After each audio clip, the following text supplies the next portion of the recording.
शिक्षण विभागातील मनमानी कारभार थांबवा. शाळा व्यवस्थापन संघर्ष कृती समितीचे जिल्हा परिषद कार्यालयासमोर उपोषण.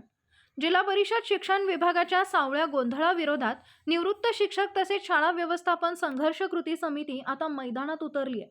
जिल्हा परिषद शिक्षण विभागाकडून अर्थपूर्ण व्यवहारातून होत असलेल्या तात्पुरत्या प्रतिनियुक्त्या, परतूर येथील गट साधन केंद्रातील गैरकारभाराची चौकशी आणि जिल्हा परिषद कन्या प्रशाला येथे केलेल्या तात्पुरत्या नियुक्त्या रद्द करण्याची मागणी करत निवृत्त शिक्षक नामदेव बाबासाहेब धुमाळ यांच्या नेतृत्वात जिल्हा परिषद कार्यालयासमोर आज बुधवार दिनांक 3 पासून आमरण उपोषण सुरू करण्यात आले आहे. सर, आज आपण जिल्हा परिषद कार्यालयासमोर उपोषणाला बसला आहे. शिक्षण विभागात कुठला अनागोंदी कारभार होतोय आणि काय इशारा देणार आहे तुम्ही आता प्रशासनाला? शाळा व्यवस्थापन संघर्ष कृती समितीच्या मार्फत आम्ही आज जिल्हा परिषदच्या प्रशासनाच्या विरोधात आमरण उपोषणासाठी मी स्वतः बसलेलो आहे आणि माझे सहकारी साखळी उपोषणासाठी बसलेले आहेत. या जिल्हा प्रशासनानं यांना आम्ही गेल्या 6 महिन्यापासून निवेदन देतो. त्या बाबतीत त्यांनी चौकशा केल्या. त्या शिव मॅडमच्या दालनामध्ये हेरिंग झाल्यात, त्याच्यामध्ये दोष सिद्ध झालेत आणि शिव मॅडमनी त्याच्या कारवाईच्याबद्दल आदेशसुद्धा दिलेत, परंतु याची अद्यापही कार्यवाही नाही. म्हणून आज आम्ही ह्या इथं आमरण उपोषणासाठी बसलेलो आहोत.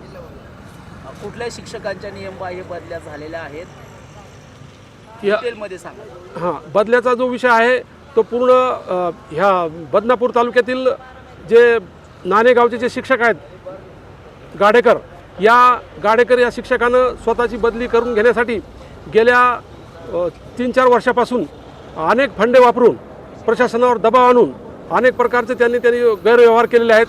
प्रशासनावर दबाव आणलेला आहे. सोयीच्या ठिकाणी बदली करण्यासाठी आता बदल्या होत नाहीत, तर त्यांनी मग तात्पुरती व्यवस्था करण्याकरता हा प्रयत्न केलेला आहे आणि गावकऱ्यांना वेठीस धरलेलं आहे, शिक्षण विभागाला वेठीस धरलेलं आहे, प्रशासनाला वेठीस धरलेलं आहे. याच्याबद्दलसुद्धा प्रशासनाच्या वतीनं हेरिंग झालेली आहे. हेरिंगमध्ये त्यांच्यावरचे दोष हे सिद्ध झालेले आहेत आणि त्यांच्यावर निलंबनाची कारवाईची आमची मागणी होती.